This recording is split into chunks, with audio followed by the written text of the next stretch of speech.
Let's do it.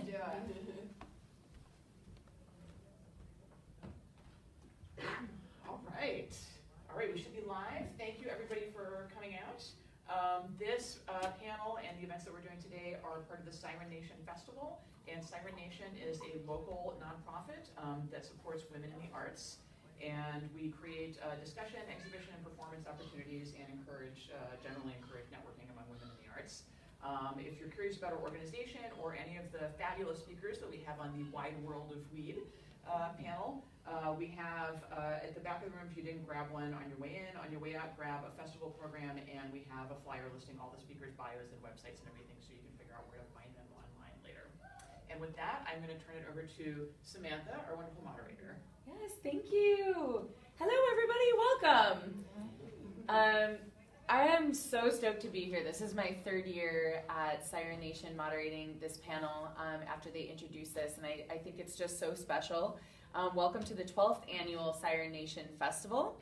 We're so excited to be here again, and thank you to the organizers of Siren Nation for including cannabis in this.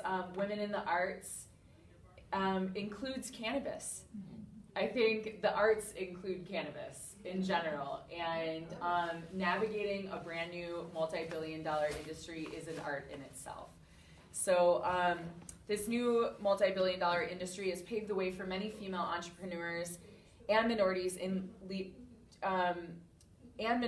to embark on uncharted territory as pioneers, shaping the market with more women and minorities in executive roles than any other industry currently. So how fascinating is that? It's certainly a wild world of weed out there. So my name is Samantha Montanero, and I'll be your moderator today. And we're going to discuss the ever so hot topic of legal cannabis with these amazing 5 women who are certainly all leaders in the Oregon cannabis industry and beyond. I'm going to ask a couple of questions for the group discussion, and then we'll go back through the panel and have, one or a couple questions directed to each of you individually for what you have expertise in. You all are doing totally different aspects of the industry. And then at the end, we'll open the floor for some questions. But first, let's do some introductions. So you just want to go down here and just tell everybody about yourself? Hi everyone, my name is Megon Dee-Cave. I am a cannabis chef by trade, but I've also created a health and wellness, hemp CBD derived health and wellness company called Infused. So it's working on skincare and skincare. We have salves, we have a turmeric tea base for CBD. I'm also incorporating some vapes, so that's what I do currently. Yeah. My name is Hoffman, and I work with Organa Brands. Organa Brands was founded in Colorado in 2012, and I was with the company, I've been with them since inception. I've been in Oregon for the last 3 years, and I do operations out here. So one of the big things that I do is raw material sourcing. I establish relationships with a lot of farms in Oregon. I go directly to the farm, I learn about their cultivation practices, and we're a Clean Green certified processor, so we're able to take material that's Clean Green certified. That's maybe the closest designation to organic cannabis certification. We're kind of vetting people to see if they're using, synthetic inputs or if they're using organic inputs when they're cultivating their cannabis. And so that's one of the main things that I do. But I've been with the company for 6 years, and I've done a lot of things, including I've opened extraction facilities for them in 10 states and in Jamaica. Wow. And we're also now in Canada. I have not had any hand in helping with that because I've been out in Oregon. But our facility's in Northeast Portland, and we focus on doing small batch craft, strain-specific, farm-centric extractions. So we work directly with farms to do small batch. If you're looking for a Blue Dream cartridge, we're sourcing Blue Dream flower, extracting it, and taking it all the way through production, through CO2 extraction to make a cartridge that is strain-specific. So that's what we're doing out here, and that's what I'm doing in the industry right now. All right, hi everyone. I'm Sabina Fierro. I'm a freelance designer and visual artist that works with the cannabis industry. Some of my notable clients have been Golden Concentrates, which do dabbables and also coming out with a cool line of pens. The Initiative, which is a co-working space for people in the cannabis industry. The amazing Tokeativity, and a few other notable names outside the state.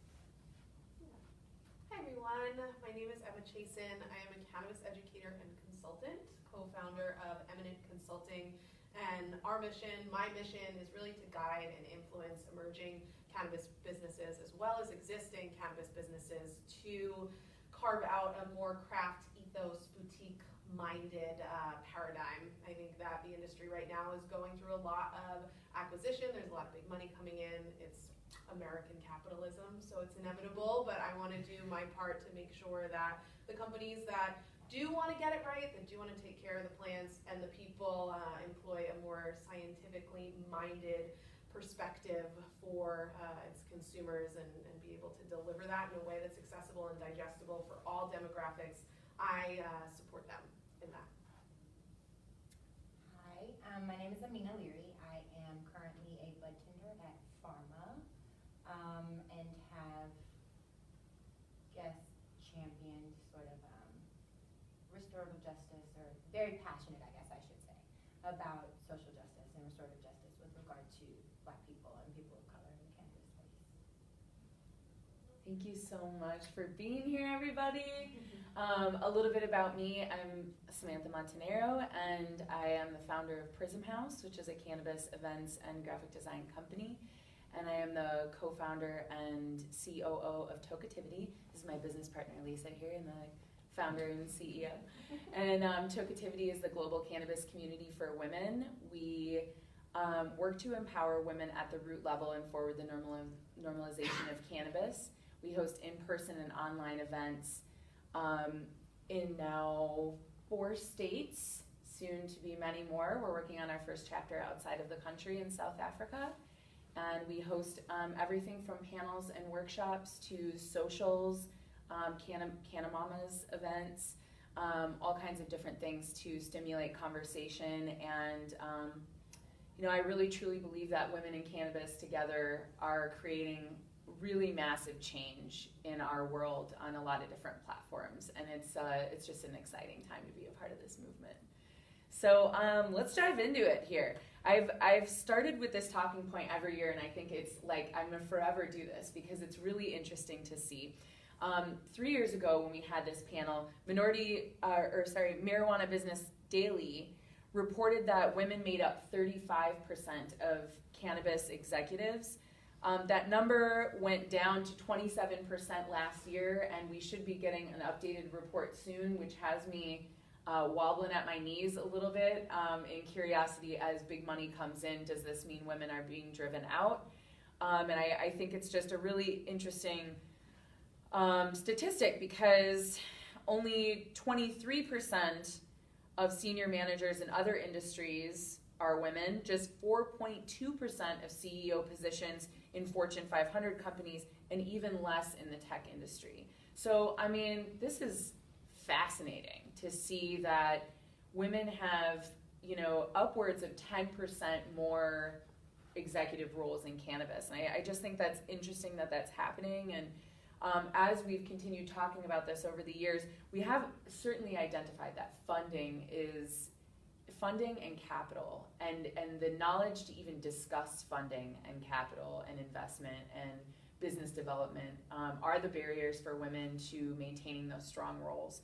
So it's been 6 years since recreational cannabis was legalized in Colorado, 4 since Oregon, and there's been a lot more since.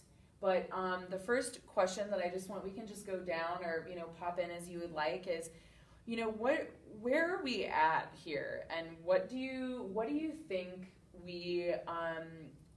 can be done to help more women and minorities get into executive roles?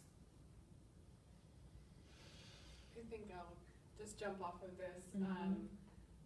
In diverse communities, I think one of the biggest things that we can do is help push legislations that don't condemn the people that were at the forefront of legalization, you know, back in the 70s, 80s, 90s, because a lot of times they were caught up with smaller increments of cannabis that were, you know, criminalized to such a higher degree, and now they're being barred from entering the same industry that they helped create. So I think really helping push for expungement services or any sort of legal services that can lower that bar to entry would be really important. I love that. And to piggyback off of that, I've seen some interesting things written into regulations, like in the city of Los Angeles, for example, where they require licensees to employ people that live in their neighborhood. You know, if you're operating in a neighborhood in the city of Los Angeles, you need to employ a certain percentage of people that live with, you know, in that neighborhood, so that you're not just employing people that are commuting from outside to come, you know, work in this coveted position. But then also they're requiring that people that have been disproportionately affected by the war on drugs, that you also create a certain percentage of positions for employees in your company. So I think that it's also important to include expungement services and all of those things so that you can help people come into the industry that have been fighting for a long time, but then also people in the surrounding communities that might not normally have a chance at working in the industry because of employment discrimination and all of the things that happen when hiring people. You know? Definitely. If you have to report, if it's a requirement that you have to report on, then you'll be more mindful of being inclusive, or we'll see how that pans out. I mean, it's better than nothing, I guess. Thanks for bringing up. I didn't know that Los Angeles did that, and I think that that's really, really cool, because I could see a dispensary popping up in a certain neighborhood and hiring people from outside, and it's like, what is going on here, right? Like, I could see the people in that community being like, what the hell? Like, this is so messed up. Definitely. Wow. Megan, what do you think? I think that, I know on my own personal feat, that education is the biggest hurdle that I seem to have to combat when it comes to women of color understanding how they can apply their skill sets to the industry. So maybe reaching out to, say, churches who have a not so positive thought process about cannabis, and maybe entering some sort of educational system to let them know that this is a medicine and it's not a bad thing. So maybe you do possess a skill set in which could be helpful to our community, and in turn that would kind of have a trickle down effect for everybody else to bring professionals onto big companies. That's my thought. That's great. And Emma, like, just to piggyback on that, for you as an educator, you know, I mean, we absolutely know that education is a barrier, right? Like, if someone doesn't even understand what is happening, they can't, you know, bring something to the table. So Exactly. Yeah. Yes, and I mean, needing both the systemic change, because with the war on drugs came a lot of systemic violence that still exists today in terms of people of color and Black people being criminalized for this. So there's still a lot of intimidation and fear, like I think in from the DNA cellular level, that needs to be shed, and that that is shed with education, with conversations, with representation. I mean, seeing yourself, you're seeing your community represented is so important. And in Portland, because it's such a white city, it's hard. It's something that's difficult, and I know that Aminah is super passionate about that and working on it because it's an important thing that needs to happen. And so we kind of need to approach it, I think, in a twofold way of creating policy change that actually helps to remove some of that systemic violence, as well as educating, creating representation, forming community and events where everybody can see themselves somewhere. I also think that it's really important not to just ride this like trendy wave of diversity in cannabis and women in cannabis. I've seen a lot of companies that are coming online that are male-dominated, white male-dominated, that have a ton of capital, that are kind of using this women in cannabis. It's like, we are diverse. We want to be diverse. We have a woman who works for us, but that's not enough. And so I think it's also important to be aware of that there may be what I think is like almost borderline like gaslighting of like, women have so much equity in this space. Women are are a large part of the workforce here, and it's like, well, let's actually look at what positions they're holding. Let's look at how much equity they have in these companies, if they do at all. So I think that's also something to always be keenly aware of as well. Aminah, I'm like, chime on in here. What do you think, lady? I guess the original question was what can be done to help more women and minorities get into these executive roles, and for you being moving here to work in the cannabis industry, and I know your journey has been, just a long one. You came from Florida, right? Georgia. I mean, to be honest, I was born and raised in Portland, and so for me, returning back to Portland was very intentional. My family has a legacy rooted in community service and things of that nature. If there's anything I could tell my former self a year plus ago, one, the cannabis industry isn't this giant industry. You've got Oregon, you've got Cali, you've got Virginia, you've got Boston, and they're all doing their own things. No one's connected here. And I think I was remiss to not consider how much the socioeconomic politics of Oregon would play into my experience and my desire to infiltrate this industry as a Black woman. Do I think Black women are magical? I mean, duh. But I think that I could have, if I would have taken my magic to say Virginia or DC, that shit might be sprinkled out about a little bit more. I think there's a larger picture here at play with regard to Black Lives Mattering in Portland and Oregon, and the concept and gaslighting and the whole dream of it all. The perception and the media and the articles is not the reality.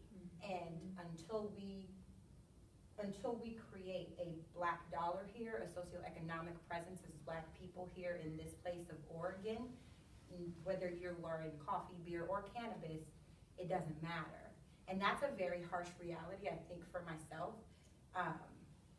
It hurt because I left 3 children to come back here. Like, if I knew back then what I would be walking into, I mean, the opportunity cost far outweigh the acquisition, I guess, or the manifestation of what this is.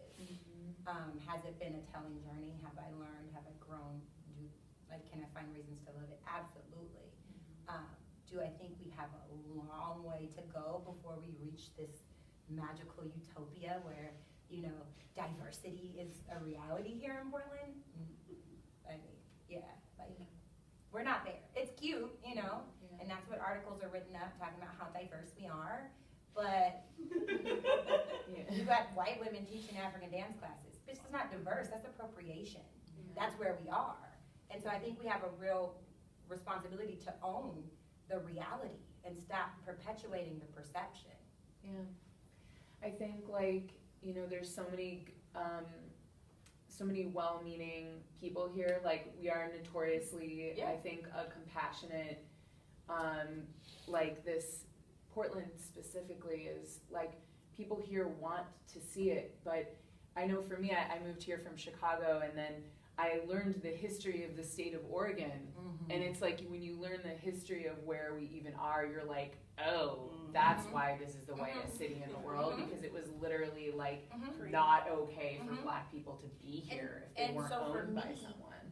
Initially, in embarking upon coming back to Portland, I saw cannabis as being another steel mill, another railroad, another opportunity to influence a migration.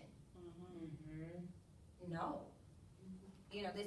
This is too much about money and politics to be about the people. I think the difference too is we have to the population of Black people that exists here is so tiny.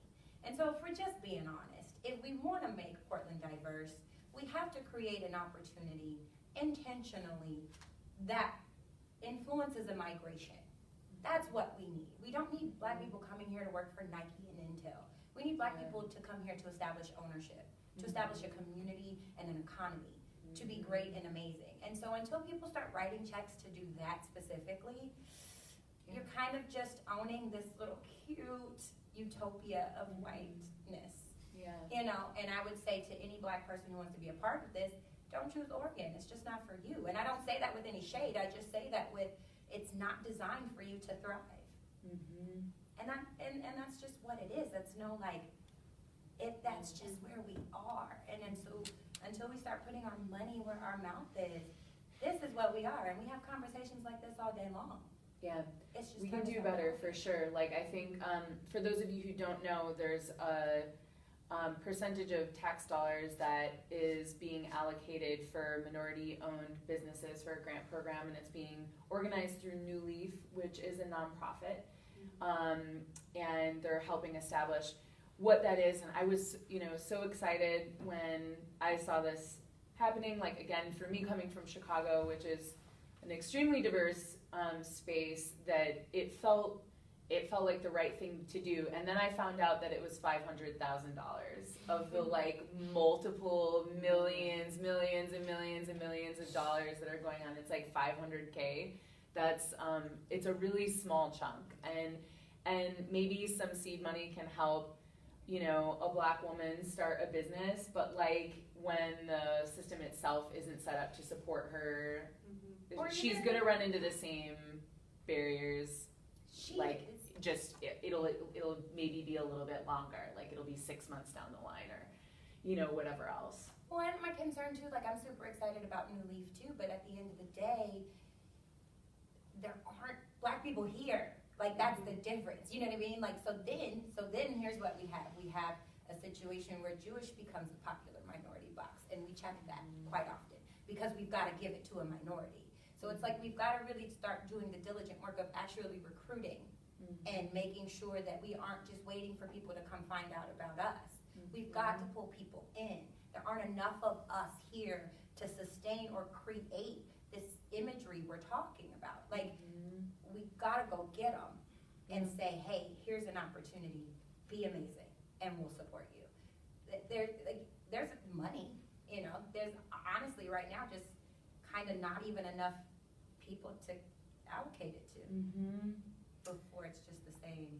I think that that's the perfect transition into the next question that I have here, and this for me and my experience in the cannabis industry, and for Tokeativity to start branching out from Oregon. And we were just in Denver, and we went to this lounge there, and I was like, oh my God, I feel like I'm at home, because it was very diverse. Like, white people were the minority in the space, and that felt comfortable to me, because coming from Chicago, it was like very much like that, and it was like, oh my God, wow, Oregon is so white. And there were definitely a lot of men, and seeing the balance of men to women as well. And so my next question here is, Canada just legalized adult use across the entire country. Mexico ruled cannabis ban as unconstitutional, as did South Africa. Belize, Costa Rica, Cambodia, Argentina, Switzerland, Jamaica, Ecuador, Czech Republic, Peru, Laos, Spain, Belgium, Italy, the Netherlands, Portugal, and more all have some form of decriminalization, legalization, medicinal cannabis.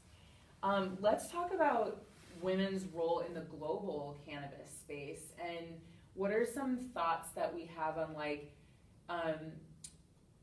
I think to even piggyback on what you were saying too here, something interesting is Oregon is a foundation of some of the best craft cannabis in the world. We have the Emerald Triangle, Northern California and Southern Oregon, and it has notoriously been totally white, albeit still a center of just the region itself grows cannabis really well. So how do we, I would love to just talk about, the global economy and kind of where things are going, and women's roles and minorities' roles as we take this outside of the state borders. And, the lines are gonna come down at some point here. We have more legal states than not at this point after this recent midterm election. How exciting. If you did not see, Michigan just legalized, and so many other amazing things are happening. Florida implemented an expungement program.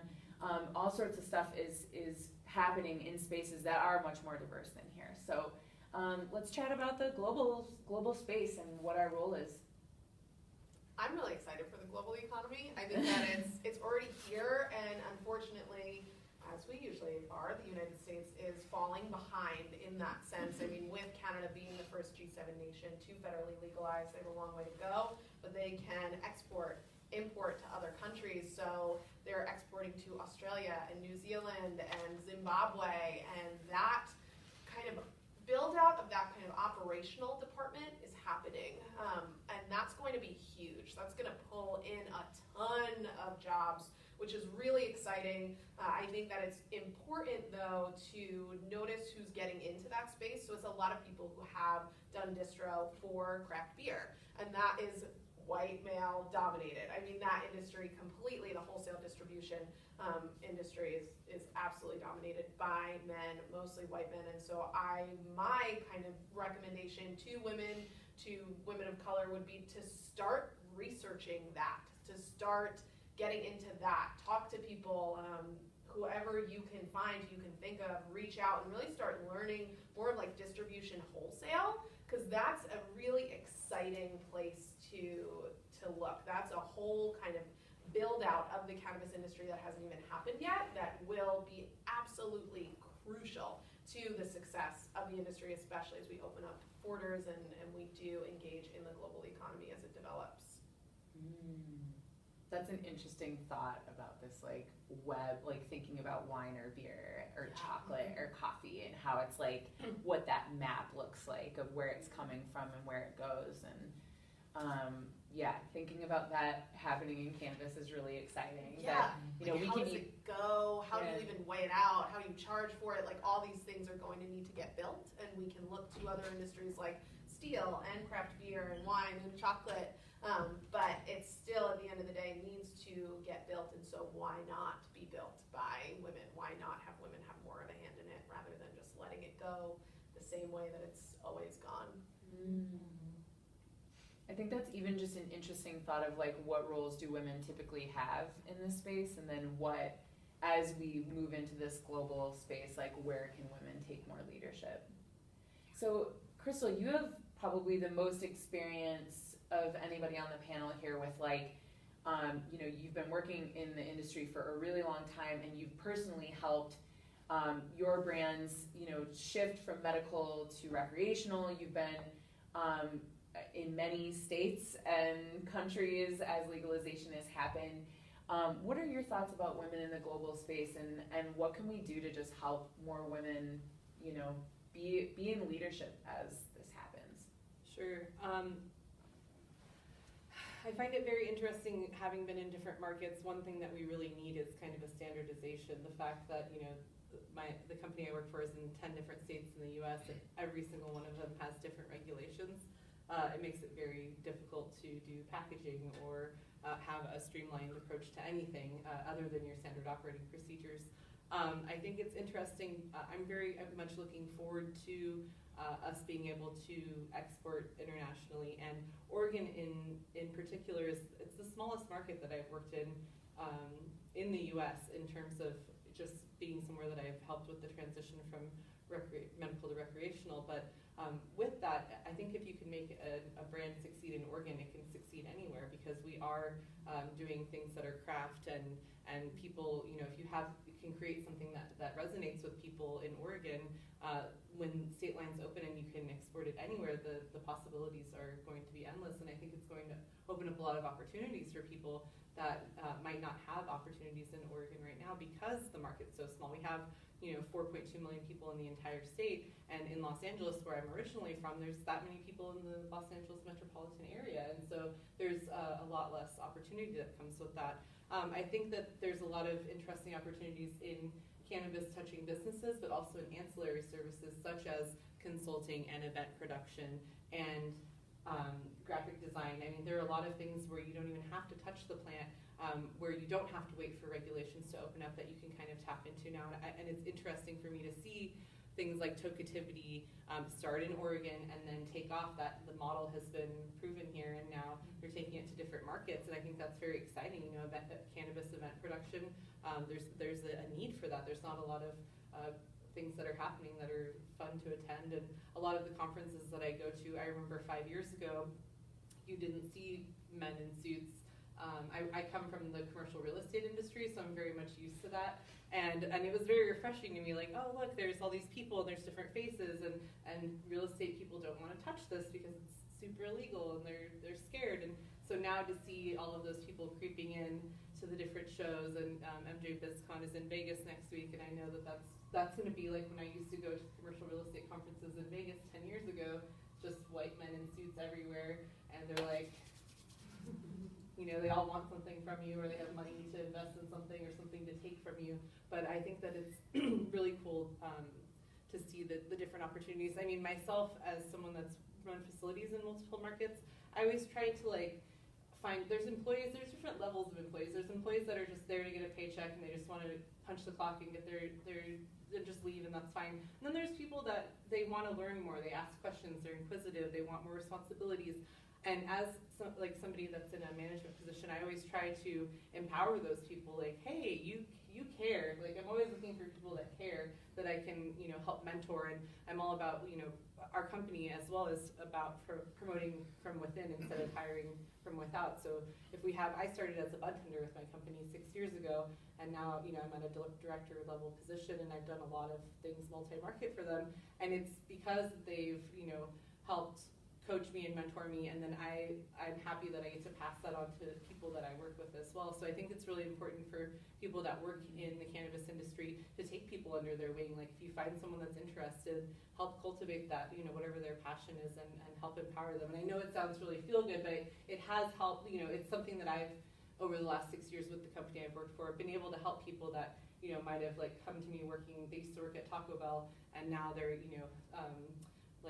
managing 3 dispensaries in Denver, or they're doing different things. And so I think it's really important to empower people that are wanting to learn and wanting to grow within the company. So that's kind of my I love that, and I think that we know that women are notorious for not initiating some kind of change in their life unless they're 100% sure they're going to be successful at it.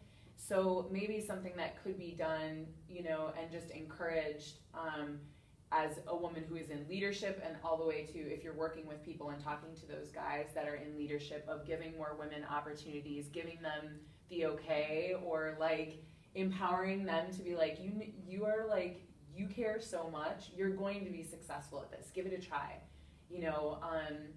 I think that could be a really helpful way to just help more women get involved by all it takes is one person just saying that they believe in you for an opportunity to come about, right?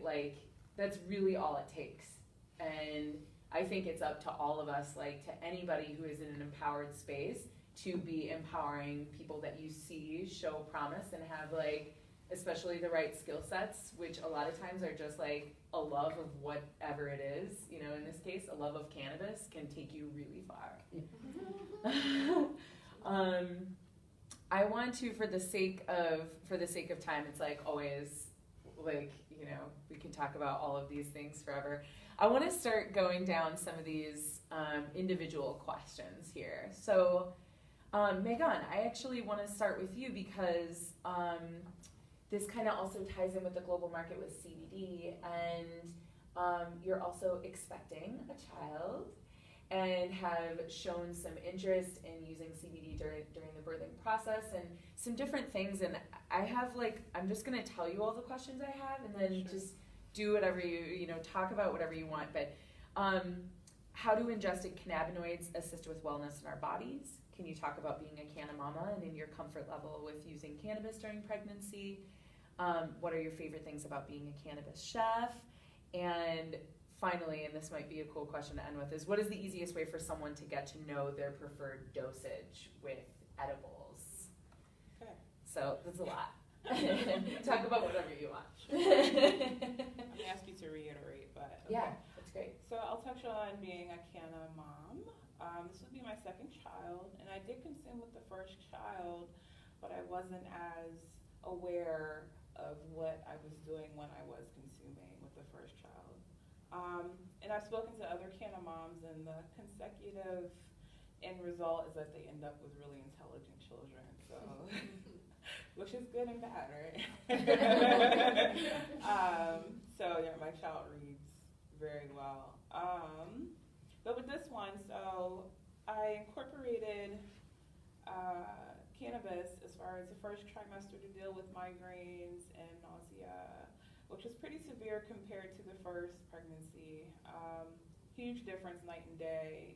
This is a girl, so maybe that's the difference. The first one was a boy, but she's definitely been a little bit harder on my body, and it could be because there's a 7-year difference in my age too. I don't really know, but cannabis has been a lifesaver regardless while carrying. So I wanted to be a little bit more open about my cannabis usage while pregnant on social media, but I found that I had to protect my partner who has a career that is in the industry of the government, so I'll be blown with that. And you can all imagine what that looks like. So I had to kind of be very reserved about what I posted because I was used as a target at some point. And it was like, well, are you using drugs? You know, are they in your house? So I said, okay, well, I have to be quiet about this, unfortunately, but I know it's beneficial to a lot of women who may have stigmas about using cannabis while pregnant. So I do plan on incorporating CBD at the birth of the child. The idea is to replicate, but not exactly, a epidural. My first child was all natural, no pain medication. I wanted to experience that firsthand, right? But your body's made to do what it's gonna do naturally, and you can do it. We're built for that. So with this child, I said, okay, well, let me try to replace an epidural with CBD. So that's the idea. There will be video recording, and I will make that public to the world to see how CBD can help me during my delivery. So excuse me if I'm looking crazy, but the world needs to see it. You are not looking The world crazy. You're needs to looking see it. badass right now. You're looking badass, okay? That could be groundbreaking. It could be, very and cool. that's the point. That's the idea. Taking one for the team. Right, right. But THC and CBD, or This just would just CBD? be, it would just be CBD, and it What would about be when you were during pregnancy? Were you using THC, yes. also? Yes. Okay. Through vaping. I was gonna ask, what are your preferred methods? It depends on what I'm dealing with. If it's a migraine, it'll be vaping. And if I'm having like cramping, like she's very crampy right now, I would do some CBD oil drops under the tongue sublingually. So that's mostly been how I cope with pregnancy using cannabis. Cool. Yeah. Next question. Yeah. I guess talking about some of your experience with being a chef, can you talk a little bit about how ingested cannabinoids assist with our wellness? Like I've learned some things about like taking something sublingually is totally different than smoking it versus putting it on topically. And what are your favorite parts about being a chef and how does that feed into anything from wellness or just happiness, which is wellness? Sure. So my infusion with cannabis and food started with a cupcake. I owned a bakery, and then I had some clients who were like, well, I want a recreational experience, get me high. I said, okay. I'll try. I didn't really know what I was doing. So there were times where people were too high and times where people weren't high enough, which is why I relocated here to Oregon. I'm from the East Coast. I'm from Baltimore, Maryland.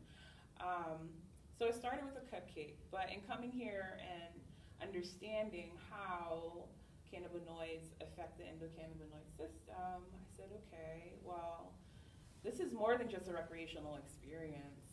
There are ways in which people can heal from this. And then I got to understand microdosing. So I think that, and working with people who have real ailments, I've worked with stage 4 cancer patients who have literally just been on the phone with me thanking me because their pharmaceutical drugs don't help them, or it's minimal in which how they help them, but they feel better from consuming a little bit of cannabis infused olive oil. opposed to whatever drugs they're giving them. And then I've worked with a patient who had anorexia, so she can eat again, you know, and gain some weight. So those are ways in which I found that cannabis have been helpful. Isn't that a pill and the FDA approved? There's that, Epilepsy or something? No, it's for, no, that's for a long, it's been along for a long time. For anorexia? Yeah, for people with anorexia to eat. I'm not sure if there's cannabis in it though. Yes, You think it there's- is. Okay. It's my doctor prescribed it for me 10 years ago. Oh. You know? Interesting. I want to know more about that. Yeah, it's I don't know. Does that sound familiar? what's the name? Okay. Yeah, Marina. Marital. Okay. Okay. Isn't it? Synthetic. Yeah, Oh. Synthetic. Oh, okay. So we can save some questions for the end too. I want to keep clipping along here. So can you talk a little bit about what is a good way for someone to get to know their preferred dosage for edibles? Like, I think most people have the bad brownie story, and then there's like a lot of fear around trying any edibles. So what do you recommend to somebody who's like, I want to get to know edibles. I see people loving edibles. I want to love edibles too. How do I get there? How do I find out what's good for me?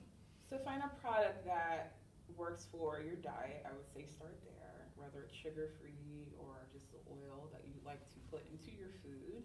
And then start slow and stay low. I think the ideal starting point for a novice consumer would be about 2.5 milligrams. So you have to kind of consume that and then wait and see how you feel. If you want to enhance that experience more, then you would add, you know, another 5 milligrams and just kind of work your way up from there to see what your comfort zone is. I think that's a good place to start. Cool. Yeah. I think that's great advice. Yeah. And that, you know, once you find like, ooh, okay, 10 milligrams feels really good for me, but 12 and a half milligrams is maybe like I'm getting into the uncomfortable zone. Sure. And the other part, I think, is to have CBD on hand so that if you go too far, you can introduce CBD into your system and it'll actually help to bring you down. So that's something to consider. Something I was thinking about last night after our cannabis event, and I ate like a lot of medicated cupcakes. Oh, And I took Anna Simmons from Esport Cultivar. She has a CBD certified class, and I've taken it a couple times now. And I wish I could memorize her whole presentation because it's absolutely fascinating. But something that I was thinking as I was taking CBD tincture before going to bed last night to bring myself down a little bit is CBD actually makes the effects of THC last longer. It might bring the effects down for you, but it does make it longer. So I woke up feeling pretty good today. That's all I'm going to say. Awesome. Yeah. Well, thank you so much for your input about edibles and also for sharing your experience with cannabis and pregnancy and motherhood. It's something I'm personally extremely passionate about, and know that so many women, like, it's such an uncomfortable period of time. Yeah. And like, boy, do I wish I had topicals when I was pregnant with my son. I would have been in a Empower Oil bath every single day if that had been the case. And thanks for sharing your knowledge. It's really going to help a lot of women. Yes, thank you. Yeah. Let's go to Savina. I am so excited to hear what you have to say about design, because from one designer to another, a few questions I have for you are, and I guess how about we start one at a time, is what role does design play, like bigger picture wise? How do you view your role in the cannabis industry? You're creating these images that people are seeing for the first time. What role do you think design plays in the normalization of cannabis? Well, I think it's really good to start out with what design is to begin with, because design is more than just like sprinkling some pretty stuff on top. It's really about thinking outside the box and about all parts of what can make a product good or inclusive to people that may be new to it. So as legalization goes across the country, we have people that are either new to the conversation of cannabis or need to be reintroduced to the conversation because of all the amazing propaganda that's been going by. And so design thinking allows us to combat questions like, how can we make a child-proof container that's also for the mobility impaired? Or do new moms enjoy ripping bongs, or do they want vaporizers, or what's a cool stash box to leave on my work table, you know, that doesn't look like a stash box. So design really helps facilitate that conversation, and brings input from what may have been marginalized voices previously to make the industry more inclusive. So I think the industry is so big, there's enough pieces for everyone, and design is beautiful because you can market for each individual audience and no one will feel left out. Everyone can feel like, I have a product for me, I have an experience for me. So I think that's why design is really, really important. I love that. That's so true. And I think, you know, yeah, seeing two products next to each other that were like designed for stoner bro culture, and then like were designed for like cannabis moms or like a new consumer. I mean, you put them next to each other and like it's mind blowing, you know, how it makes you feel, the difference in how something makes you feel. Definitely. And I think that this is such an important aspect as, you know, new states legalize, because it's all about the perception. I mean, when my grandmother sees this topical oil, she's like, "Are you talking about that reefer?" You know, and it's like, "Yeah, Grandma, I'm talking about that reefer that's in here." You know, and she's like, "No way!" Like, that challenges anything that she's ever thought about cannabis before. She didn't even know that it could be in that form. So it really opens up conversation to take things deeper. How do your own experiences shape the designs you create? Can you talk a little bit about what cannabis what role it plays in your design creation? Definitely. So when I was first thinking about this question, I was kind of like, hey, does my actual experiences play a role in what I create? You know, am I reflected in the designs that I do for all these companies? But I think it really is. In my home, cannabis was like a huge thing. It was part of normal day life. You know, it's the kind of thing where you get older and you're like, hey, that's not incense. Like, I know that smell now. That's a joint. So I'm not afraid to put cannabis as the forefront. And instead of my art that I do on the side, it's like nugs, flowers, you know, weed in your face, just so people get used to it. You know, it's not a scary thing. My great-grandparents, they actually grew a whole patch of cannabis and they never smoked a day in their lives. Wow. They thought that the flower was so beautiful and weird looking and alien, you know, it's like, how can this exist? So they appreciated the beauty of it way before they found out any of the medicinal uses. So cool. Yeah, it's amazing. And especially as someone who's a Chicana, and working with design agencies before I decided to go freelance, I saw a lot of media was extremely whitewashed. And even when I kind of subtly like, oh, I'll put this picture in there, maybe they won't see, I would still get requests like, hey, let's put another family that's more inclusive, like to our neighborhood. And so I really wanted that. Yeah, it was really bad. Don't go to the sticks. It was really bad, so I felt like I needed to do something by putting more Black and brown women in the forefront. And whether it's my designs or with other companies, I always try to make them think about people. You know, you have two audiences. You have the people that you know are going to use your product, and then there's this new audience that you can introduce it and have them experience what you create, and design can facilitate that conversation by making it more comfortable to whoever that may be.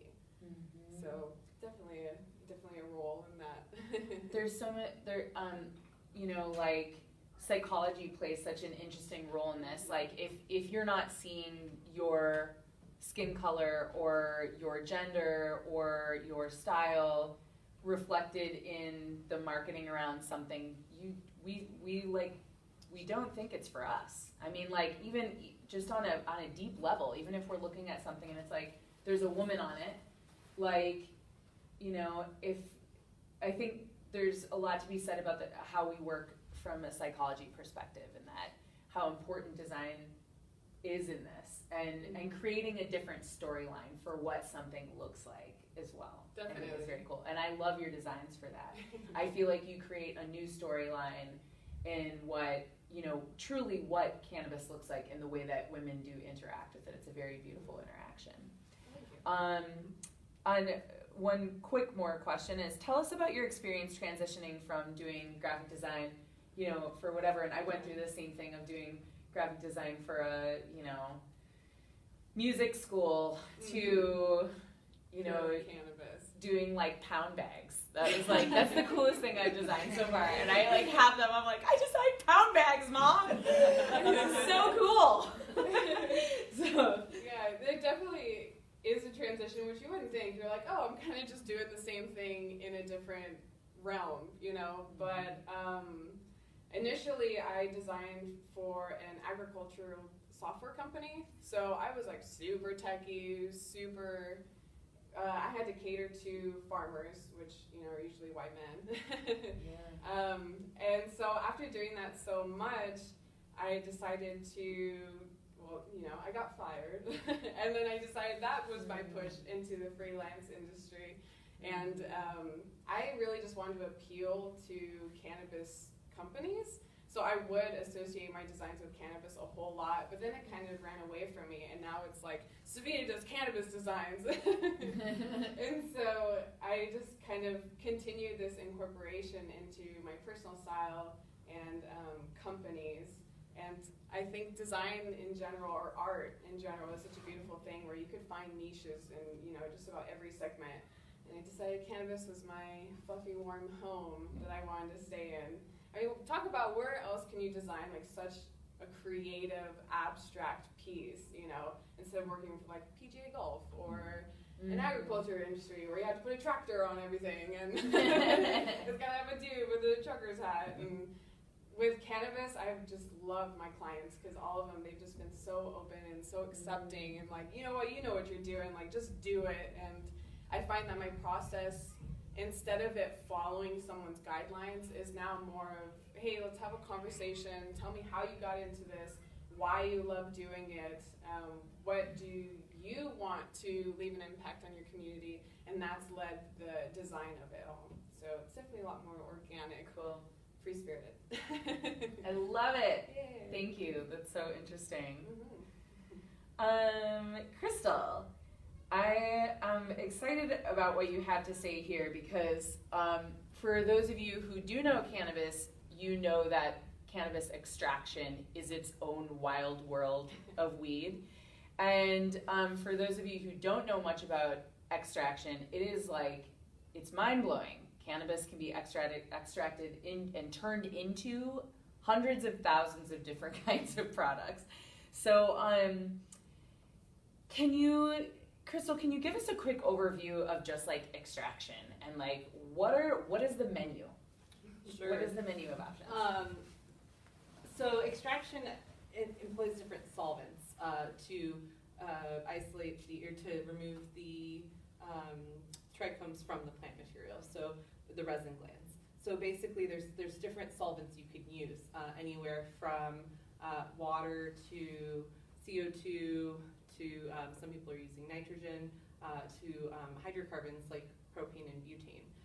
And so and I'd say that maybe the oldest form of hash that we've seen is kind of old world hash that was either like people used friction maybe to separate it. So like if you've ever seen like the hashish that people will roll spliffs with in Europe, like that's a very old form of hash. And then there's new technologies that have been introduced over the years, and especially since we've moved away from, we're moving closer to legalization. We're not quite there yet, but there are extraction machines that now are being made just for cannabis extraction. So the company that I work for does CO2 extraction, and we basically we do subcritical extraction, and which is there's subcritical and supercritical, and that's basically the intersection of the pressure and temperature that you're performing the extraction at. So supercritical would be we're taking the CO2 gas and converting it to a liquid, and that liquid is what is stripping the trichomes off of the plant material. Then we end up with a crude oil fraction. Something that's also really interesting about CO2 extraction that we've started doing in the last couple of years is fractionating terpenes during extraction. So during the first hour of extraction, there's different ways to extract terpenes. So I might go off on I might digress a little bit. I was gonna say, quick, for those of you who don't know, terpenes are the things that smell good. So like lavender is linalool. That's the terpene that's really common in lavender. When like cannabis has a lot of terpenes, it's very stinky, right? You can smell it. Like someone walks in here, like you got a bag of weed in your purse, you know. So these are the terpenes, and we find that terpenes are they create a lot of the effects that cannabis creates. Right, and I think we've identified that there's over 140 terpenes that are in cannabis, and there's more, but we just haven't identified them yet. There's different ways that you can extract terpenes. So one of the ways that we extract terpenes is through subcritical extraction. During the first hour, we start our CO2 extraction machine at a certain pressure and temperature and duration, and after that hour, we collect a terpene fraction, which is mostly comprised of monoterpenes. Those are your more desirable terpenes like linalool and terpinolene, and a lot of other different compounds that smell really good.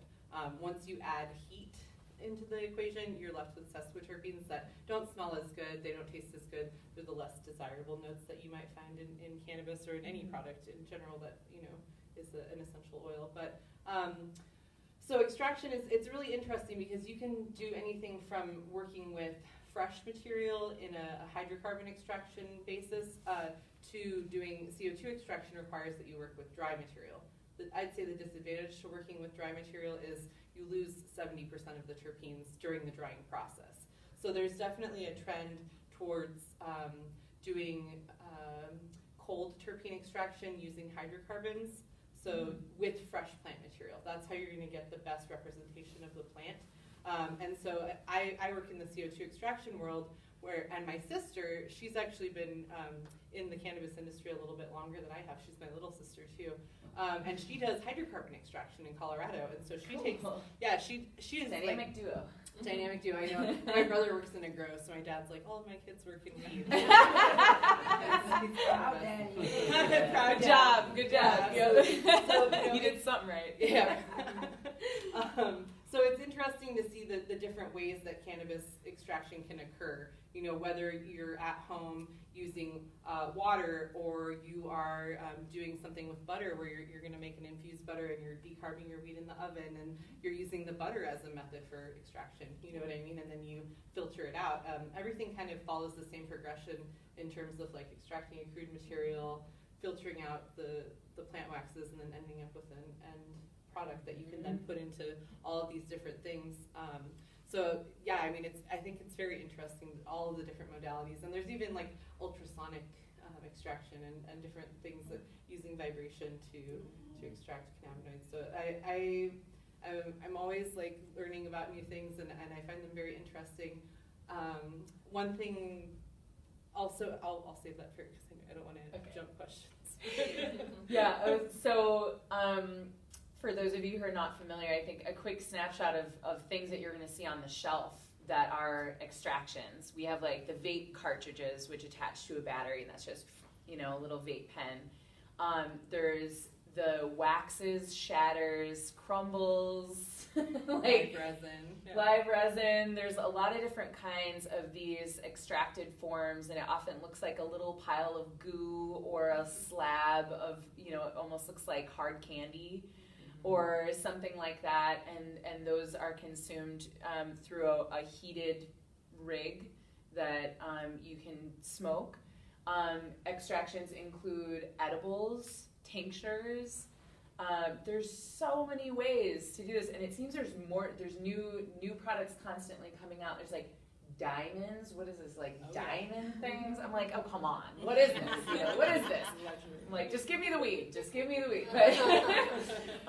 But I think that this opens up a realm for really cool exploration into your own personal preference. You know, I think people find that certain forms really connect with their bodies. Sometimes people really like smoking a joint. Sometimes taking some tincture or eating an edible is like your thing. So it can be a little bit overwhelming, but I think it's just a really important thing to explore for yourself as a cannabis consumer, or especially if you're trying to treat an ailment. It's a really great way to find the right thing for you.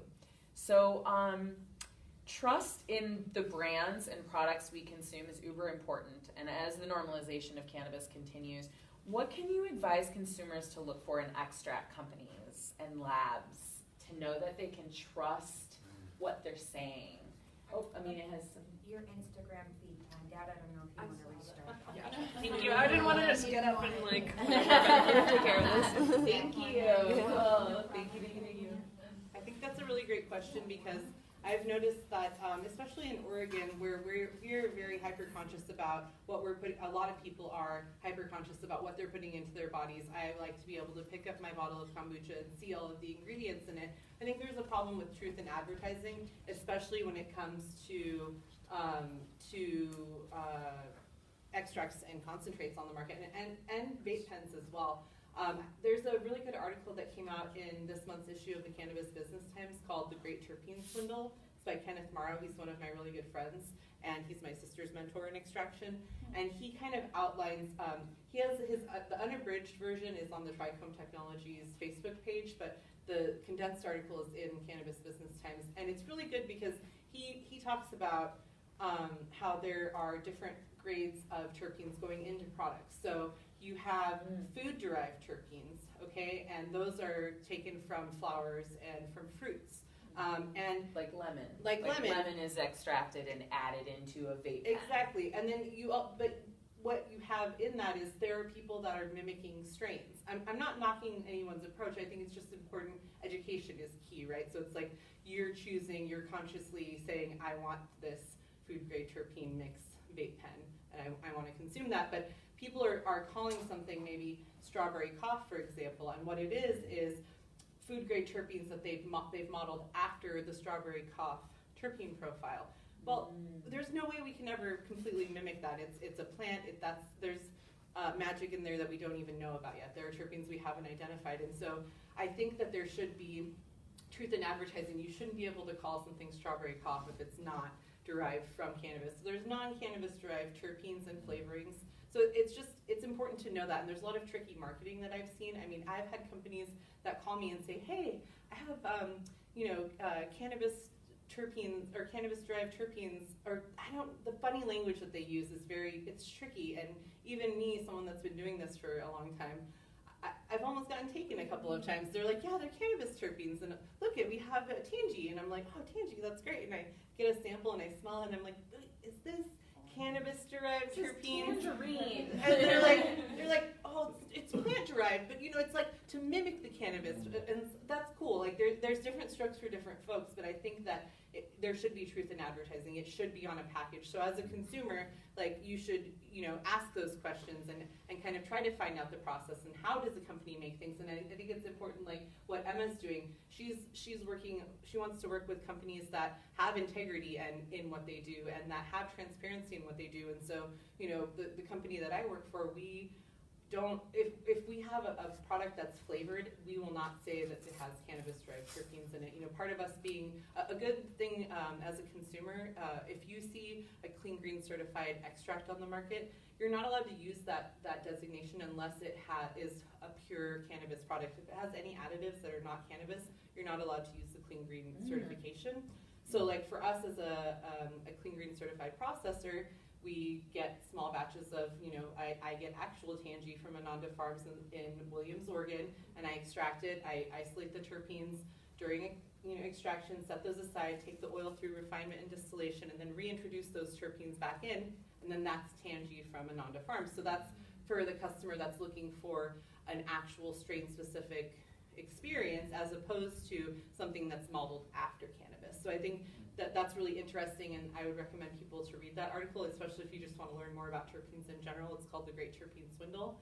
And Kenneth Morrow in general is a great mind in the cannabis community, and he's been doing this for decades, and he's based out of Northern California. So I think that just integrity in products and questioning, like knowing what you want to put into your body, and then questioning how people are making things, and kind of getting to the bottom of like how is this really made, and then you making the conscious decision as to like whether you want to use it or not. And, leaning on people in the industry that are doing their part to show that they're doing it right and that they're not trying to cut corners, or if they are not trying to cut corners, but no, they're not trying to deceive you. I feel like it's the wool's being pulled over people's eyes a little bit, and especially having seen this for so many years over so many markets, this terpene swindle that's happening is a little disappointing because, like, for me, I have a very sensitive respiratory system, so I can't use something that has food-based terpenes in it because my respiratory system gets really agitated, and I'm different from any other people at this table. Like, other people might have a higher tolerance for that, but for me, it just puts me in a bad place. I have asthma, I can't breathe, and then like for a week after I can't breathe. And so for me, I have to be very careful about what I'm putting in my body, and so I think that that's just something good to be aware of, and really great question too. Thank you. Yeah, that's awesome. And I think, I know this whole realm can be really overwhelming, and what I keep doing is just Googling and going on the resource, there's a lot of online resources, to just starting to get familiar with what the language is and what are the questions to ask. And, maybe a simple question to ask here in Oregon is do you have clean green certified extracts? And if so, what are they, and can I take a look at them? And, talking to your budtender is a great way to get educated about that as well. That being said, maybe we should just go into Emma right away. Because that being said, there aren't any requirements for budtenders to be educated in a certain way before they can be, your liaison into an experience. Yeah. So, I was planning on switching this around, but I think this is just great. So, Emma, as an educator, what is the one thing that you think the masses should really know about cannabis education? Yeah. The one thing. Okay. Yeah.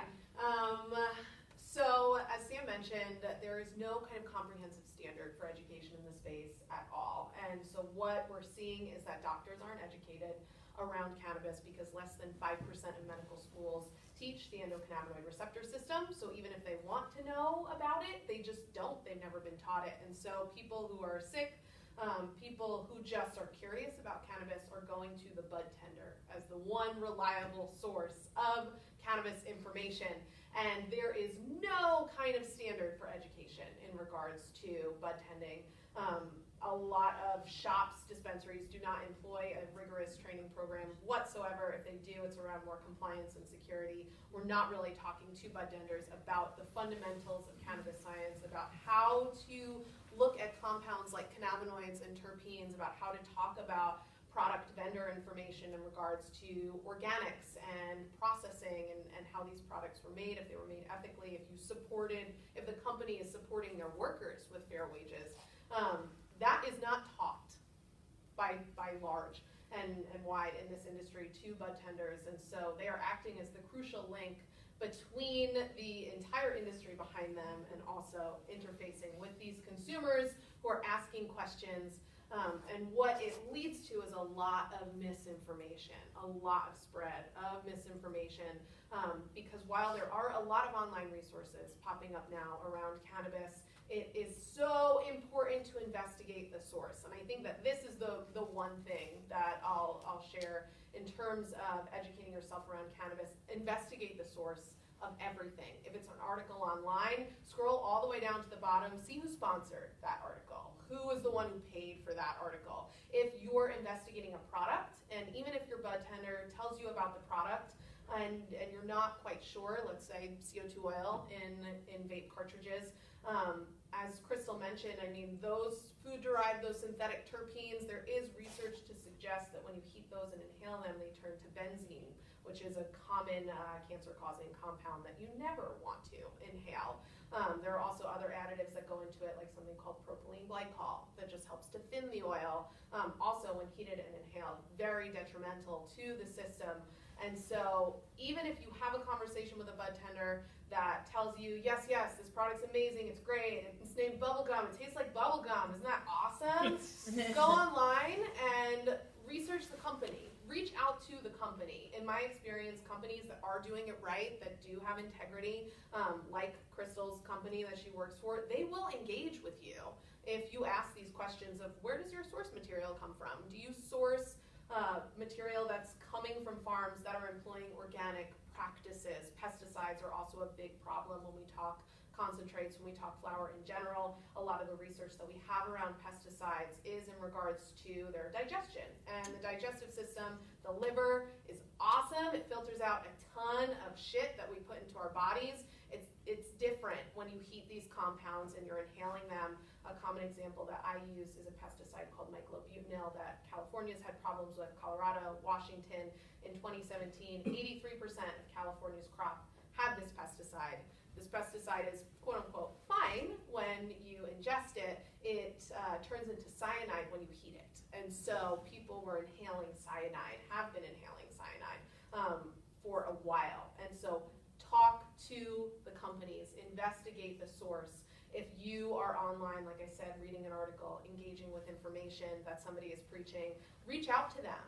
Ask them what their credentials are, ask them where they're coming from, ask them what their mission is. You'll start to get a sense of the validity of what people are talking about. And like I said, the ones who are doing it right are usually more than available to have those conversations with you and disclose what their mission is, where they're getting their information from.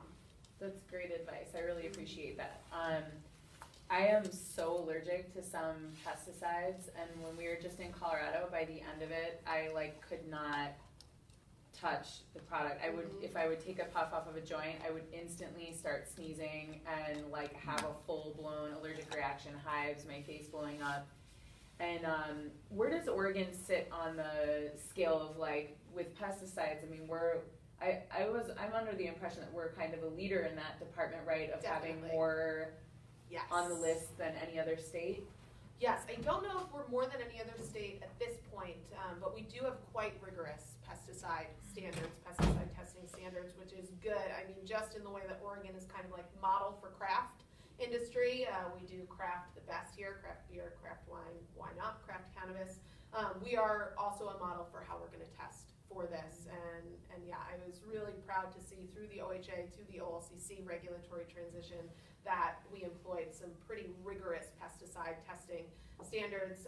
That being said, I still think that it's very important to investigate the companies that you are sourcing from, to ask your bud tenders, of course, if they've ever been to the farm, if they've gone and seen it for themselves, and also even take it so far as I do, of investigating what lab they use, because cannabis analytical testing labs, unlike other analytical testing labs, do not have universal standards, do not have universal SOPs that they need to operate based out of. And so each lab creates their own internal standard operating procedures. And so some labs adhere to those procedures, have smarter procedures than others. And so it's also important to investigate that as well. That's so fascinating. Just quick, 2 minutes. Tell us about some of the latest cutting edge science around cannabis. Yeah, so I am really excited about product development that's coming out. I'm really excited about the nanotechnology that creates water-soluble emulsifications of cannabinoids. So cannabinoids, they are nonpolar, which is why you can extract them using nonpolar solvents like alcohol, CO2 gas, hydrocarbons. They're not water-soluble though. So they don't like to dissolve into water. They can't. That's why you find oils most of the time.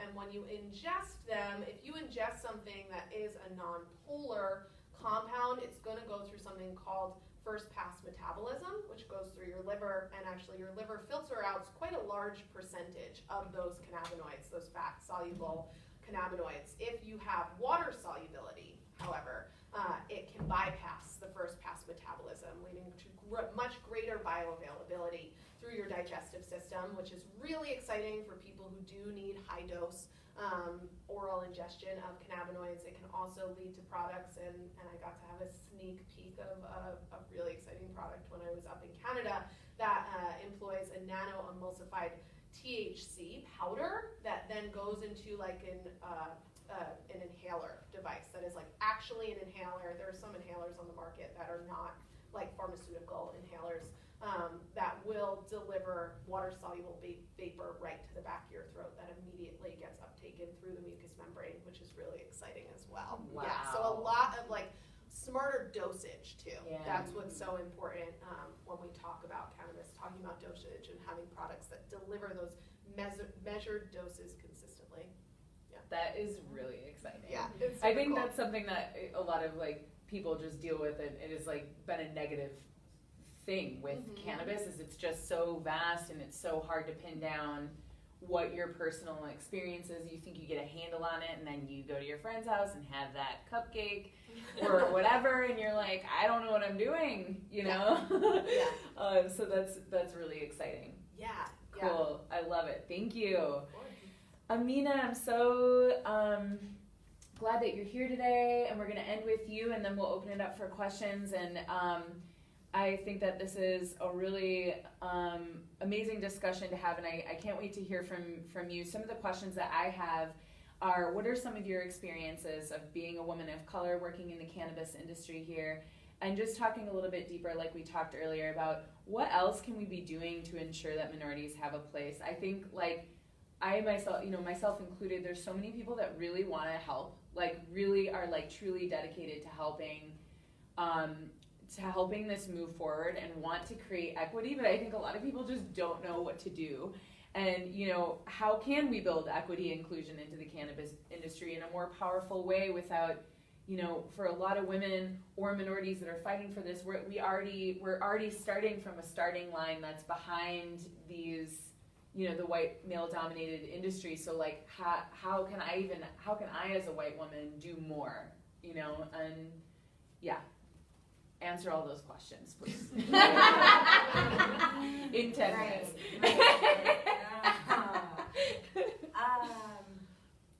Yeah, I don't know. To be honest, when we got the questions a while back, I struggle because I can. Specifically, I think I struggled from just even the first question, honestly, being completely transparent. Like, what has your experience been like? People want to hear something that makes them feel good and motivational and inspired. And, yeah, girl, I can do it too. And I think it brings me back to your point that you made a couple moments ago about representation and recognizing when something's for you and recognizing when it's constantly being displayed or iterated to you that it isn't. And that's a reality every day, no matter where I am. In this cannabis space specifically, I'm oftentimes the only black girl in the room. I'm oftentimes having to give. When I walk into a room, before I get to make myself comfortable, I have to make you comfortable with my presence. And so being tasked with that as the priority always, if I were to say anything to a young woman who looks like me wanting to break into this, I would very honestly say, don't choose Oregon. And there isn't anything you can do right now to change that. That's where we are. And recognizing that is I think our first step. Also, if I've learned anything, equity and inclusion in Portland, because I can't speak to what it's like other spaces unless we're talking about Atlanta, where So so like with equity and inclusion with regard to Portland,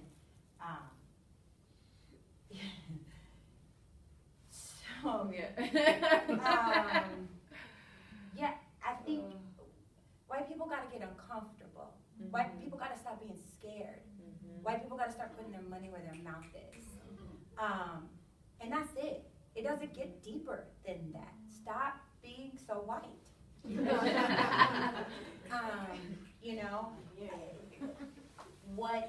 There isn't anything that Samantha can do.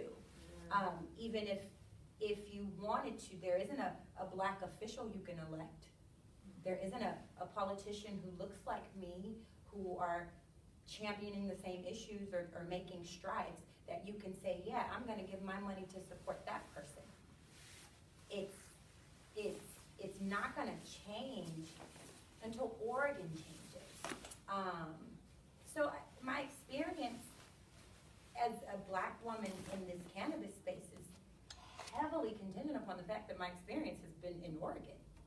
It could potentially be much more amazing and fruitful for people who look like me, because again, I didn't come into this for me to win. I came into this so we could win. There wasn't a me.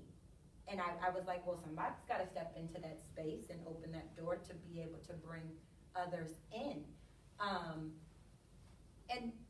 And sometimes I think for me, having that original intention, it's been tough to have to take that step back and own that we're just not ready. We're not ready to put action behind the things that I'm passionate about.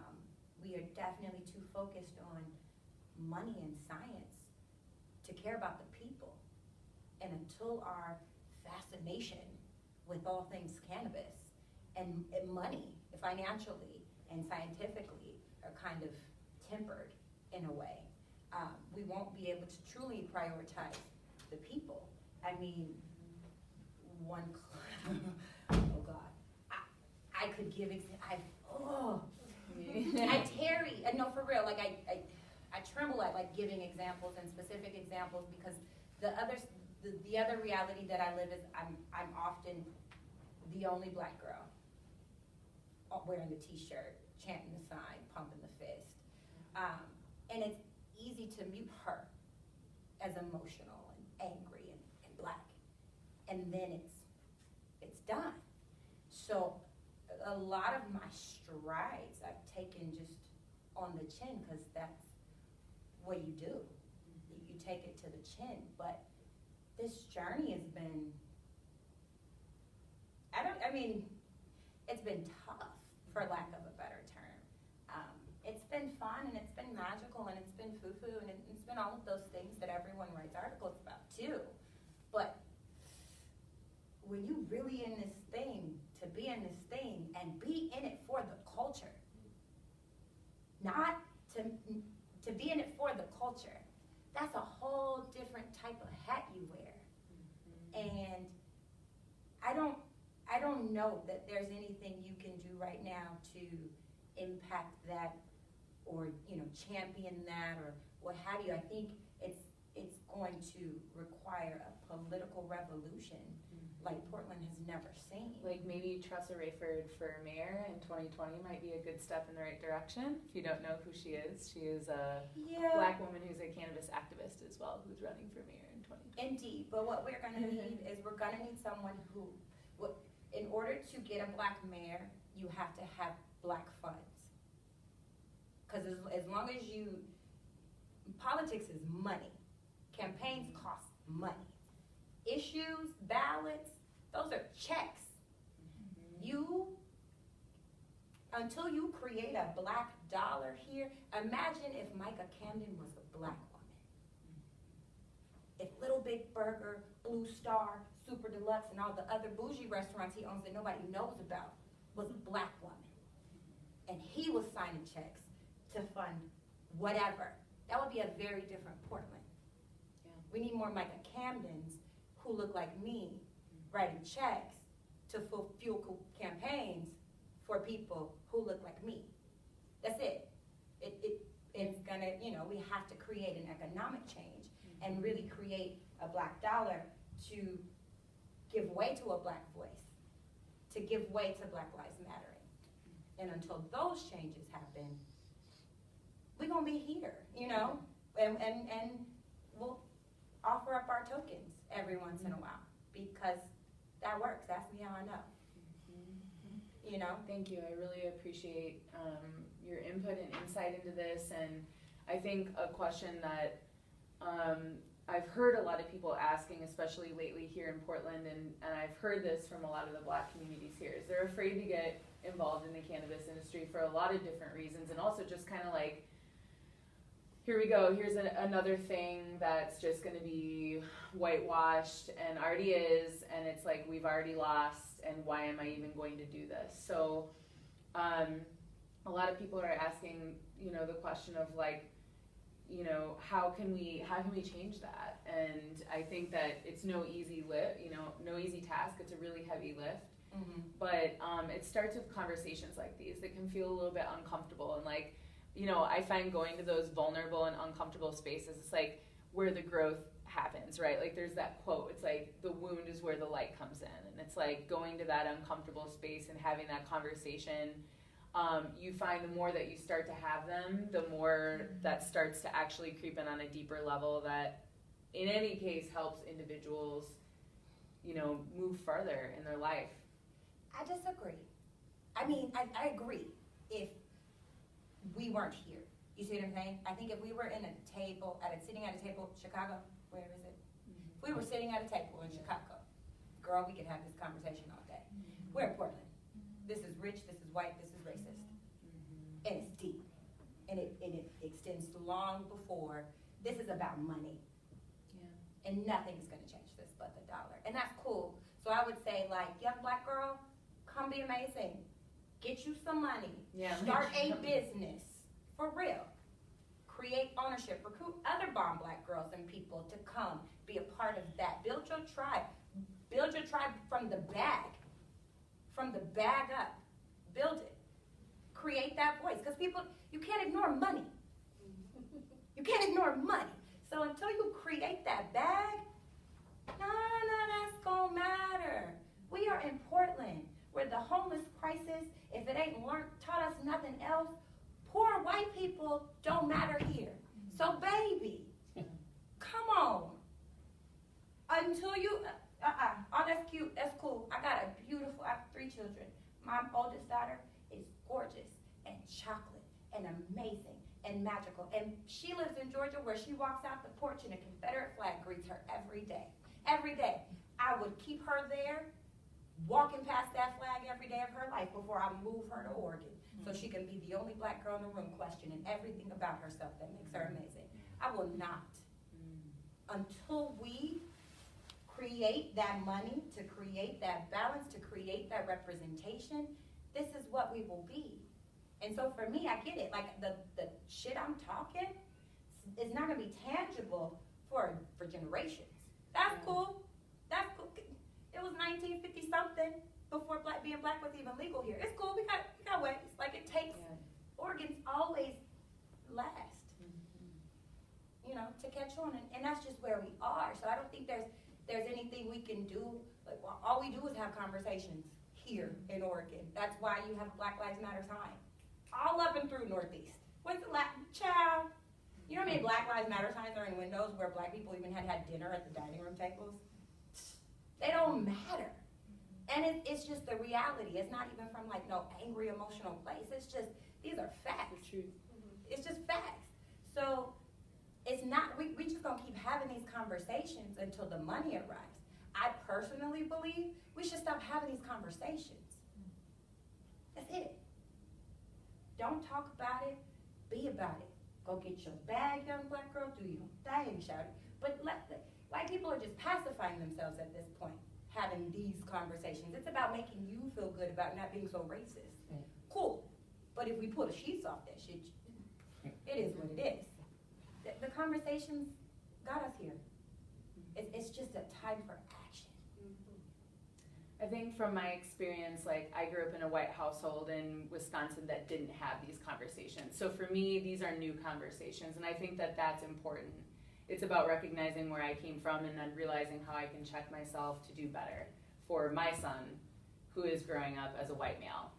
Like how, you know, he is the future. So how do I help him go into his life with more understanding than I did with mine, instead of trying to figure it out myself, you know, as an adult. So I feel like we could keep going forever about all of the things, because this is just such a fascinating time to be alive. What questions do we have? Let's open it up for some questions. Yeah, go ahead. I've got a few of them. So, Yeah. In regards to extraction and the green, clean green, is there if I look at the package, is there any way to look for a symbol of budtender? So when you come to pharma, if you look at our menu, there's a certification key at the top. There is on our tags But I'm not sure that that's a standard sort of, it's not indicated, I don't think, on like packaging and labels of things that we get. It's a company choice. It's a, yeah, and so it goes back to like asking those questions about like. But is there a list of companies, so like You can go to the FDA already- website, I think. Certified. Yeah, I think But Clean which Green- website, you have to research the website to see who's Clean funded, Green so it's Certified Clean Green has a, Certified. yeah, Clean Green Certified, I think, .com, or if you just Google Clean Green Certified, you can see by state the different companies that are certified, and I think Oregon has the biggest participation. There's also Certified Kind, and Yeah. there's also Dragonfly. right? Mhm. So there's a few different certification programs. Our company has decided to put the sticker on the packaging, so if you are looking for open bake products and specifically a Clean Green Certified product, Yeah. on the side of all of our packaging, if it is Clean Green Certified, there's a sticker. So it's not required by a weed store to have a list and say, we carry this and this is or this isn't, it's not, there's no standard there, right? No, and Okay. frankly, I find, you know, my dispensary choice personally with just being a patient and like, you know, I want clean green. I want to know what farm it is. I want to, you know, Yeah. I want to know what their extraction method is. I want to know all of these things. I find that certain dispensaries are like great that you just, you know, and it's really by word of mouth, but Pharma is like the #1 dispensary that is recommended to go to if you want to get educated on like how to look at products and read what it's saying and pull something away from that. I really recommend going to visit Aminah at Pharma. They're amazing and really take a lot of pride in consumer education. And the Fifth Element is also a really great dispensary. They're in Hillsborough and also in Bend. They take a lot of pride in having premium products that are Clean Green certified and educating the consumer about what's going on. There's a lot of other great dispensaries out there. Does anybody else have any recommendations of like really good dispensaries? Emma, you might have like a list of ones that you love here. Yeah. There's actually one out in Malala. Bigfoot Bud Company is really great. They have a good staff that's really focused on education. There are more so than like shops doing it right. I found like people in many different shops really take it upon themselves to educate them. And so also if you go into a shop and you ask kind of the room if anybody is really invested in this and does have information to share, start creating a rapport with your bud tender, whoever it may be, at whatever shop it may be, who is really taking it upon themselves to educate themselves, because they're out there sprinkled about, but yeah, it's just kind of having those conversations to figure out who. So you were mentioning your allergies or for your asthma, there's certain respiratory you need to stay away from. So both of us, when we started vaping, we both sneeze afterwards. And I don't know if that's an artifact of that or if that's just a different aroma that's with the oil. I mean, we've always wondered if that's an artifact of some really bad shit or is that just normal? I heard recently actually there are certain terpenes that just make you sneeze.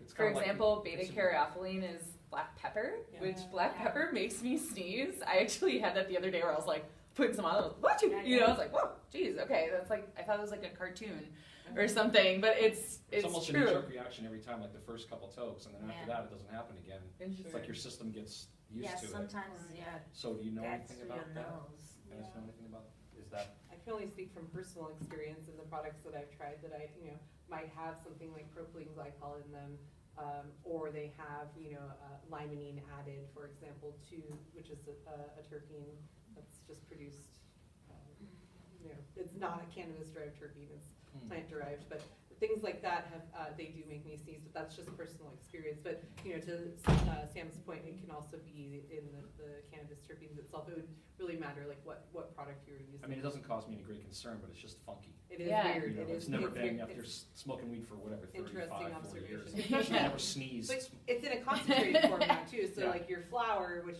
back in the day was maybe 8% THC, Yeah. now you have something that's like 80% THC that you're inhaling, and so in a concentrated form, it's a little bit more. I don't want to hog all the questions, but I have. Yeah, I was gonna I have say, more. okay. How much flour does it take to make a gram of concentrate? Because I don't know how it's profitable. Oh, It yeah. seems- I mean, in Oregon especially, if you look at 280E tax implications and the fact that we can't even write off the toilet paper that we buy in our facility or, the staff lunches that we buy or anything like that, profit margins are very slim, but generally we see about, it depends on the quality of the input material, but we usually see, if you want to just call it a 10% return, so if it takes 1 pound of cannabis material to create 45 grams of extract, it's usually you get about a 10% return. It's about a 1-for-1 kind of? About a 1, yeah. Okay, good. Yeah. So but I think it's important to try to source, if you're using material that's 8 months old, for example, and it was grown outdoors, and maybe they put it through a trim machine before they sold it to you, like, you're gonna get a 6% return on it probably. You're Okay, really but it's sad about it. profitable, though. Yeah. It's hard to believe. Becky, what question do you No, I was also wondering from a social justice standpoint, I'm thinking several news stories have come up here regarding the Me Too movement in cannabis, the neo-Nazi fracas involving. So where are some good ways to kind of educate ourselves? Because you keep hearing these things like through the grapevine, and you hear discreetly a certain dispensary is not going to use this lab, or they're not going to use this product. But how do we create a social justice, awareness when there is, a definite incident of Me Too that happened with a certain company, and there are definitely several, instances of anything from neo-Nazi to just white misogynistic, jerks that are kind of running an industry, and how do we, to me, create some accountability? You just Sure. to weed that out of the industry. 'Cause to me, otherwise it's become just like every other industry. And we have had some instances, and I still question how well we handle it. Because sometimes I still see these people around, and I'm like, this is an open secret. It's like, as somebody who wants to cover Me Too, I'm like, this is not cool. Mm-hmm. This person is still given props for being at the industry table, and we know damn right well, we know what you did last summer. Yeah. And we do know that you have had, this one person got kicked out for her lab for being a neo-Nazi, but how many others have similar viewpoints and are still working? I think this is like such an interesting topic because it feeds into like how small our industry is here. And I think there's, people are like, I know I can only speak from my perspective. It's really fucking hard to survive in the cannabis industry, even as an ancillary business. And I'm just very focused on what I have to do. And so I will see, I think a lot of times I'm put in a situation of like, well, what am I personally going to do about it? I'm not going to shop at that store. I'm not going to buy that product. I am not going to support what they're doing. That being said, slander is a thin line, and I think it's like interesting of how do we discuss, unsavory practices without just gossiping and dragging people through the mud. And we talk about this a lot for especially being a women's organization.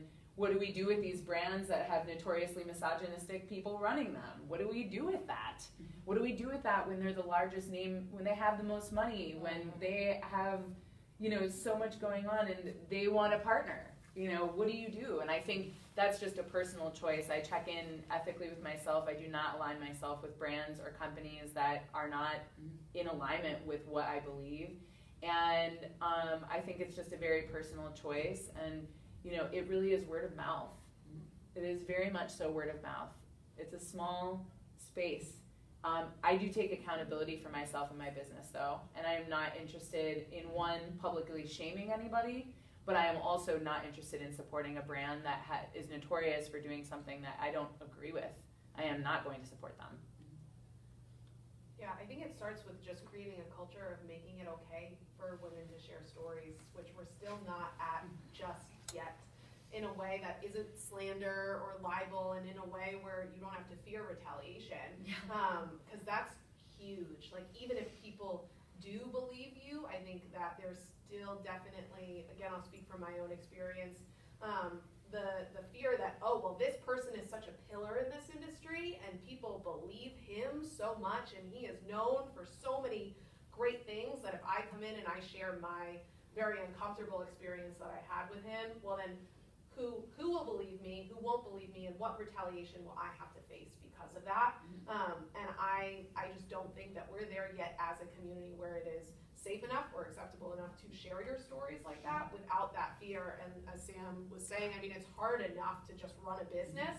And so the choice then becomes, well, just put my head down, just work on my own stuff, and just kind of like block it out and move forward.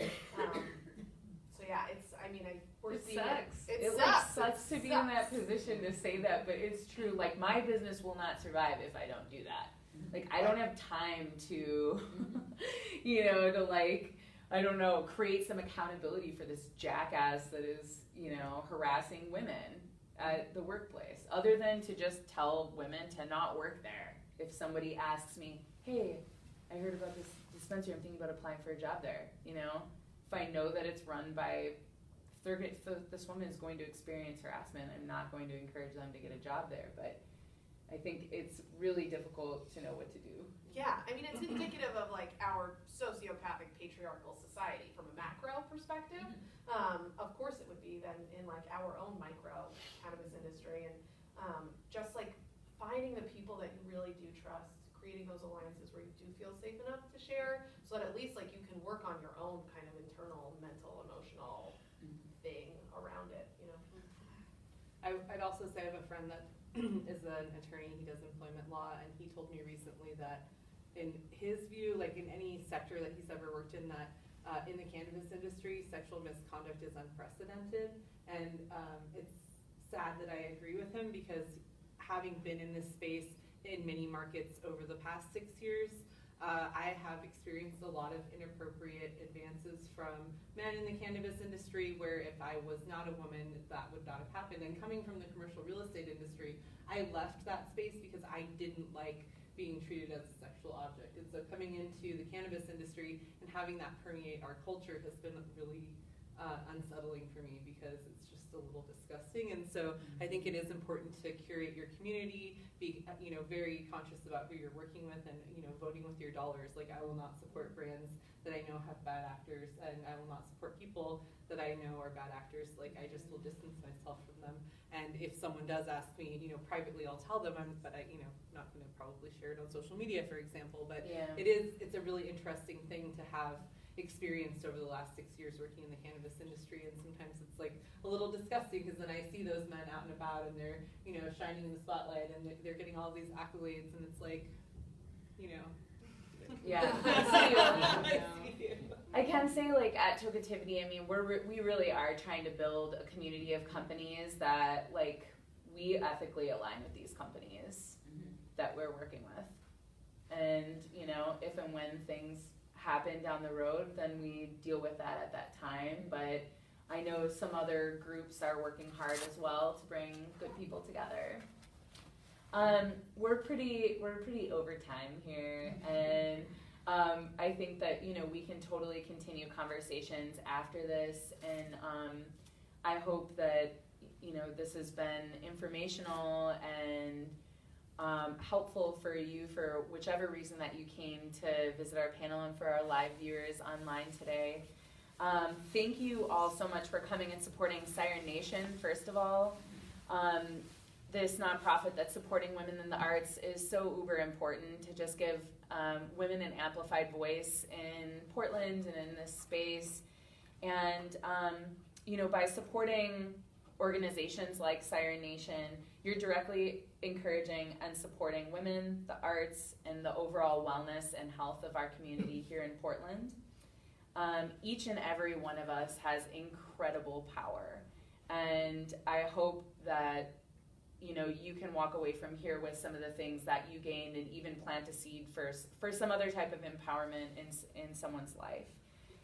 So let's come together to use that power to change this wild world that we're all a part of. I think we all know the things that we want to see the change in, the space that we want to see the change in, and together we're doing it. As much as talking about things, we can talk about things till we're blue in the face, and it does come down to doing things, but it starts with the seed being planted. And I see the cannabis industry planting a really beautiful seed of hopefully global change from many different perspectives. So thank you all so much for being here. Thank you, panelists, for being a part of this.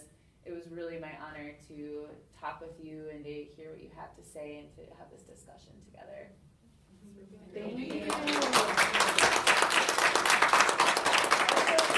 just want to let, if anyone's interested in expungement specifically, it's not our event, but I believe there is an event event coming up at the Kennedy School on Tuesday that's specifically about expungement of marijuana convictions. And so if you're interested in that topic, right, what you know is check that out. Thank you. Thank you. Alice. Yes. Did you invent this? Did you invent this guy?